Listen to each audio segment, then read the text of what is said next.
sigur. Duhet i gjejmë një vend Glaukut atëherë. E po Glauku ditë me parë është përfolur si një prej emrave që mund të jetë për kandidat për kryetar të komunës Prishtinës, marrë parasysh që zgjedhjet lokale në Kosovë do të bëhen si vjet, më qartë ka fundi i vitit, ka muajt e fundit, dhe mund ndodhë edhe ky varianti që ai të gjendet vendi në nivelin lokal tashmë. Sa e cënon imazhin e Haradinajt fakti që një deputet, siç është folur në media, i listës serbe mund bashkohet me grupin e tij? Thënë të drejtën, ai nuk është deputet i listës serbe, ai është deputet nga Pakisa Gorane, pra është njëra nga pakisat në Kosovë, po ajo që ju i referoni keni në një farë mënyrë të drejtë për shkak se ai në vazhdimsi ka qenë pjesë e grupit parlamentar të listës serbe. Dhe nuk e di tash sa e cënon imazhin, po megjithatë ka një dakordim brenda skenës politike që ai është i afërt më shumë me komunitetin serb. Megjithatë duhet që ta them edhe këtë, që po i njëjti ka qenë një nga votat vendimtare për zgjedhjen e presidentes Vjosa Osmani, pra e cila vot ka ardhur si negocim edhe i Albin Kurtit më të në kohën kur duheshin votat për zgjedhjen e presidentes.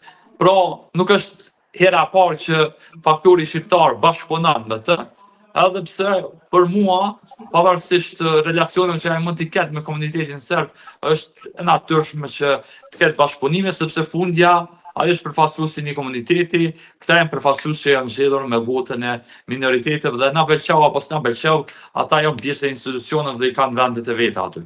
Shkodran, pavarësisht ndoshta asaj që është lakuar dhe në media, ofertave të shumta, fraksionet brenda LDK-s i qëndruan grupit duke mos u bashkuar me vetëvendosjen. Unë mendoj që nuk ka fraksione brenda LDK-s. Ka paknatësi të ndonjë individi dhe ato paknatësi të paktën MZ deri me tani i ka thënë vetëm ish kryeministri Abdullah Huti, i cili është njëri nga deputetët. Tash çka është diskutuar në organet e brendshme të LDK-s, ne kemi deri diku informacione dhe nuk e kemi të qartë përfundimisht, po LDK duket mjaft unike sa i përket pozicionimit që qëndrojnë në opozit, nuk ka vullnet për anës tyre, as që të i bashkohet vetëvendosjes, po as të i bashkohen një qeverie të opozitës. Dhe mendoj që kanë qenë mjaft të prerë, sidomos në raport me vetëvendosjen, i kanë thënë jo ftesës edhe për takim, kurse nuk kanë interesim duke që të marrin pjesë as në qeveri të mëndshme që mund të jepet si mundësi opozitës, pasi që Kurti ta dje mundësinë e parë, nëse veç nuk arrin që t'i bëjë numrat. Edhe një pyetje të fundit kam. Ju duke qenë se e njihni mirë zhvillimet politike, atë që është sipër por dhe underground. Tani a ka shanse, a qarkullon ndoshta mund bëhet real një skenar i tillë që kjo krizë, nëse shkon kushtetuese për interpretim për çështjen e konstituimit të parlamentit, të zvarritet dhe mund të kemi zgjedhje sërish të parakohshme, por të bashkuara me zgjedhjet lokale, që do zgjidhin ndoshta dilemën edhe për shumicën për presidenten. Edhe ky është dhënë si variant, ka qenë si më thonë një diskutim që Kurti mund ta ketë synim që ta çojë vendin në zgjedhje të përbashkëta pra me ato lokale, po mua më duket më pak i pamundur për shkak të afateve që ekzistojnë, mund të ketë zgjedhje të parakohshme, po unë mendoj që ose duhet jenë më herët. Ajo çka unë realisht e shoh si mundësi është që do ta kemi herdokur, nëse jo këtë muajin tjetër, një qeveri e cila do të jetë e brisht, dhe mendoj që ajo do të ketë gjatësi të paktën deri në kohën e zgjedhjes së presidentit, që pra po flasim për vitin e ardhshëm, do të jetë një qeveri rreth një vjeçare.